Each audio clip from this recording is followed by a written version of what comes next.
Hey everyone, today we're going to be talking about the Evercade. This is a new console coming from Blaze Entertainment.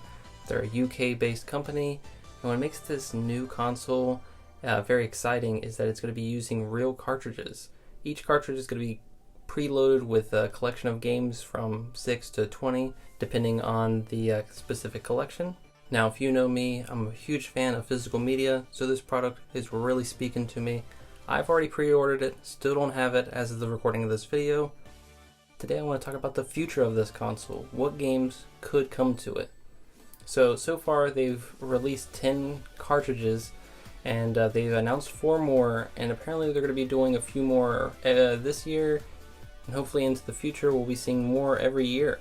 So to start off, I just want to go over the cartridges that they have released so far and the ones that they have announced.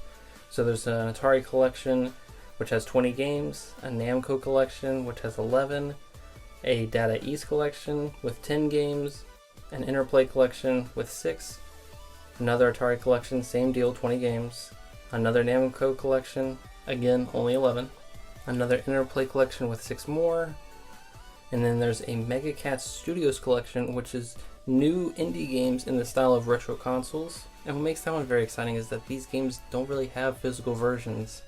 And number 9 is a Pico collection with 20 games. And we all know about Pico, so you know that's going to be a one to pick up. Number 10 is the Technos collection, which has Double Dragon 1 and 2, so that's enough for me. You got to pick that one up. So that's the first 10. The other 4 that they have announced so far, there's 2 Atari Lynx collections, as well as a Xenocrisis Tanglewood double pack. That's really awesome, and this is the main reason I'm picking it up. The Lynx, come on, that's very expensive for the console as well as the games. Not to mention that playing on a console from the early 90s isn't that much fun. It's like playing Game Boy games on an original model Game Boy. Not something I want to be doing. Finally, the Oliver Twins collection is the most recent announcement. It has 11 Codemaster Classic games. So that's all 14 so far. So let's start thinking about what could they possibly announce in the future. First up, let's start with the obvious, Atari. I think that we could be seeing a 3rd Atari collection maybe this year, as well as a 4th and even a 5th in the future. This is Atari we're talking about. It's very possible. There's tons of Atari 2600 games. So far they've released a few 7800 games, which I would love to see in the future more 7800, but I would even be happy to see a few 5200 games included in a future Atari collection for the Evercade. Now I know the 5200 doesn't have a bunch of games, but it'd be exciting to see a few of those get released with the Evercade because they don't have a way to play them nowadays. Next, I just want to mention the Atari Jaguar.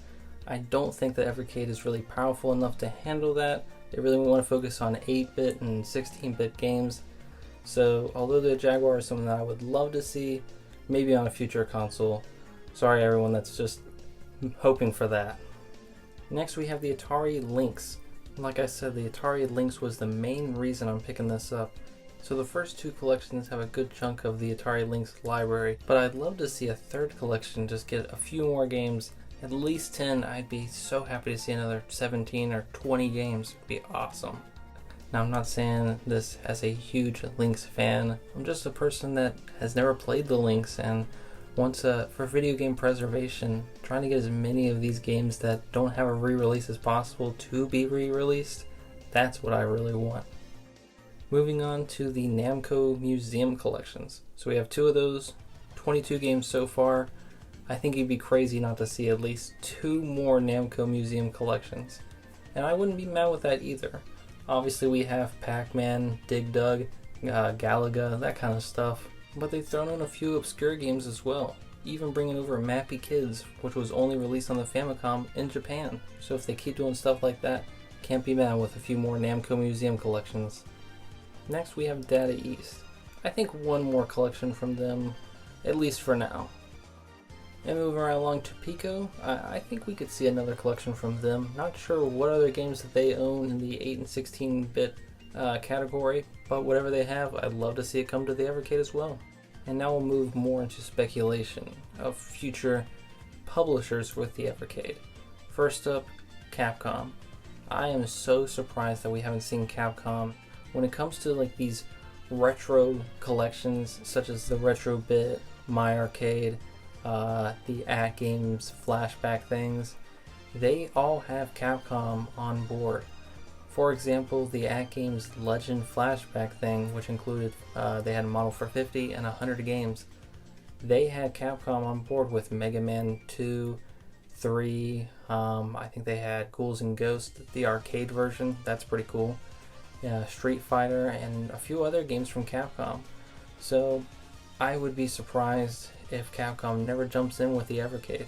So I thought long and hard about Capcom and what we could see from them. Hopefully it's a little bit more than just the usual Street Fighter and Ghouls and Ghosts, maybe a Mega Man game. I do want to see a few Mega Mans, Ghouls and Ghosts of course, but I want to see some other games as well. Maybe Gargoyle's Quest on the NES and Demon's Crest on the Super Nintendo. That'd be pretty cool. Ghouls and Ghosts, I'd like to see the Genesis, the arcade version, Super Ghouls and Ghosts on Super Nintendo, even the Master System version. All that would be awesome. And there's tons of beat 'em ups, from Capcom. So 3 collections might be selling them short, maybe even more, but at least 3 with a few games each. 6, 8, 10. More is better when it comes to Capcom. Next, Taito. They have a bunch of arcade games and some that went to the NES as well. So a little surprising we haven't seen some of them from them. I think that's a safe bet that we could see at least one collection from them. This next one's maybe a little bit of a wish, and that's Natsume. These are the guys that made Harvest Moon as well as the Lunar series. So that right there is, in terms of value of retro games, kind of get into a very expensive category. But I can guarantee you that would be an amazing collection. Guys at Blaze, if you're watching this video, hint hint, this is one I think a lot of people would like. And even if it was just one collection and that was it, if it had just a few of those games, we'd all be happy. Finally, I want to mention Disney. So over the past few years, they've been doing re-releases of their old games. I already mentioned Capcom with the AtGames Legends Flashback, but Disney did the same thing with games like Aladdin and The Lion King, which they also re-released physically on the Nintendo Switch, PS4, and the Xbox. So I wouldn't be surprised if they tried to do a collection on the Evercade.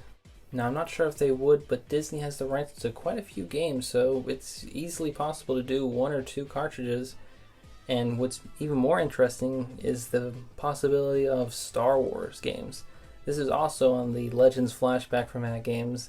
I keep mentioning that, but this is a cheaper end product that has a bunch of games on it, so it's interesting to look at these licensees and see who's more willing to license out their properties. And some Star Wars games from the NES and Super Nintendo were there. Now I want to mention arcade games. They've already announced in 2021, so next year, that they will be doing a few arcade cartridges. And so far what I've mentioned as speculative does not include any arcade cartridges. I think that might be a separate line. So there'll be the Atari Collection 1, 2, 3, 4, 5, what I'm thinking. But there'll also be an Atari Arcade Collection 1 and 2. And same thing with Namco Museum, Arcade Collection, Data East, and so on. I think that's how they're going to do it, and I kind of hope so, kind of keep it separate. But speaking on that, I hope they don't just take the Namco Museum cartridge, take those 11 games and just re-release it all arcade versions, because sometimes for certain games the arcade version isn't the best game. So maybe we wanted the NES version and we'd like to see the arcade version of a different game. So I hope they kind of mix it up. Don't do just a complete copy this time, just with arcade games for the exact same collection, if that makes sense. Anyway, I wanted to mention Bloodstained and Blaster Master Zero as possible indie double packs, but according to Blaze, this is not really something that they're going to do. It turns out that the games have to have been released on old hardware. There has to be some sort of physical release of that. Don't really know what that's about. Pretty strange that that's like a requirement.